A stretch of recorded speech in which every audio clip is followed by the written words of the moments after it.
আজকের ভিডিওতে আমি দেখাবো আপনি যদি কোনো কোম্পানিতে কাজ করে থাকেন সেক্ষেত্রে যদি আপনার পিএফ অ্যাকাউন্ট থাকে এবং সেই পিএফ অ্যাকাউন্টে যদি আপনার পিএফ টাকা জমা হয়ে থাকে এবং সেই টাকা তোলার ক্ষেত্রে অনেকের প্রবলেম হয় যে অনেকের পিএফ অ্যাকাউন্টের সঙ্গে ব্যাঙ্ক অ্যাকাউন্ট যোগ থাকে না। এবং আজকের ভিডিওতে আমি দেখাবো সেই ব্যাঙ্ক অ্যাকাউন্ট নাম্বার অনলাইনের মাধ্যমে তোমরা কিভাবে অ্যাড করবেন, তার ফুল প্রসেস আমার এই ভিডিওতে দেখাবো।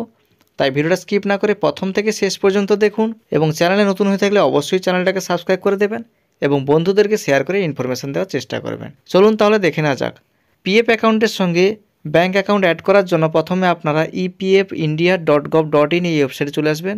এই ওয়েবসাইটে আসার পরে এখানে দেখুন ইউএন নাম্বার বসানোর একটা জায়গা আছে। এখানে ইউএন নাম্বার অর্থাৎ আপনার পিএফ অ্যাকাউন্ট নাম্বারটা এখানে বসিয়ে দেবেন, পাসওয়ার্ডের ঘরে পাসওয়ার্ডটা বসিয়ে দেবেন। বসিয়ে দেওয়ার পরে ক্যাপচা কোডের ঘরে ক্যাপচা কোডটা বসিয়ে সাইন ইন এই অপশানে ক্লিক করবেন। সাইন ইন অপশানে ক্লিক করার পরে দেখুন আপনার পিএফ অ্যাকাউন্টের সঙ্গে যে মোবাইল নাম্বার অ্যাড করা আছে সেই মোবাইল নাম্বারে ওটিপি সেন্ড হবে। এন্টার ওটিপির ঘরে ওটিপিটা বসিয়ে ক্যাপচা কোডের ঘরে ক্যাপচা কোডটা বসিয়ে দেবেন। এরপরে সাবমিট এই অপশানে ক্লিক করবেন। সাবমিট অপশানে ক্লিক করার পরে দেখুন এরকম একটা ডেস্কবোর্ড খুলে যাবে। এখানে আপনি ম্যানেজ এই অপশানে ক্লিক করবেন। ম্যানেজ অপশানে ক্লিক করার পরে কেওয়াইসি এই অপশানে ক্লিক করে দেবেন।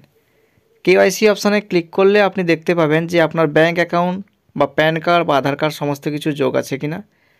এখানে দেখুন ব্যাঙ্ক অ্যাকাউন্ট কিংবা প্যান কার্ড কোনোটাই যোগ করা নেই। সেটা যোগ করার জন্য আপনাদের উপরের দিকে দেখুন ব্যাঙ্ক যে অপশানটা আছে এই অপশানে ক্লিক করে দেবেন। উপরে লেখা আছে দেখুন click on KYC document to add. এখানে ব্যাঙ্ক এই অপশানটা সিলেক্ট করার পরে এখানে ব্যাঙ্ক ডিটেলসটা এখানে বসাতে হবে। দেখুন ব্যাঙ্ক অ্যাকাউন্ট হোল্ডারের নামটা প্রথমে দেখাচ্ছে, অর্থাৎ এখানে যেই ব্যক্তির পিএফ অ্যাকাউন্ট সেই ব্যক্তির অ্যাকাউন্ট নাম্বার অ্যাড করতে পারবেন, অন্য কোনো ব্যক্তির অ্যাকাউন্ট নাম্বার অ্যাড করতে পারবেন না।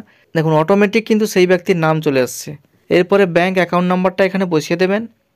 ব্যাঙ্ক অ্যাকাউন্ট নাম্বারটা বসিয়ে দেওয়ার পরে কনফার্ম অ্যাকাউন্ট নাম্বারের ঘরে অ্যাকাউন্ট নাম্বারটা পুনরায় বসিয়ে দেবেন।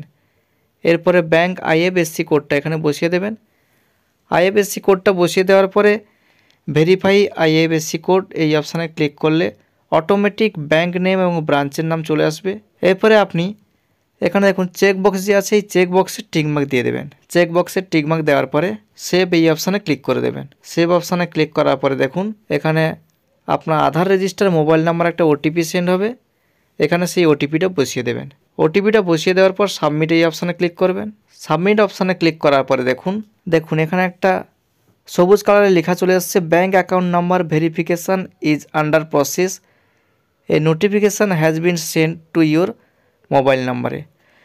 এরপরে এখানে কেওয়াইসি পেন্ডিং ফর অ্যাপ্রুভাল, এখানে ইউএন নাম্বারটা দেখাচ্ছে, ডকুমেন্টস এখানে ব্যাঙ্ক অ্যাকাউন্ট নাম্বার আপডেট করা হচ্ছে, নাম দেখাচ্ছে। এরপরে দেখুন এখানে স্ট্যাটাস দেখাচ্ছে ভেরিফিকেশান আন্ডার প্রসেস, অর্থাৎ এইটা আপনারা কিছুদিন অপেক্ষা করবেন। অনেকের ক্ষেত্রে হয়েছে যে অটোমেটিক এইটা ভেরিফাই হয়ে গেছে। আবার যদি আপনাদের অটোমেটিক ভেরিফাই না হয় সেক্ষেত্রে তোমরা যে কোম্পানিতে কাজ করছো সেই কোম্পানির যে পিএফ ডিপার্টমেন্ট আছে সেই ডিপার্টমেন্টের যে অফিসার আছে ওনাকে বললে ওনারা অনেক অ্যাপ্রুভ করে দেবে।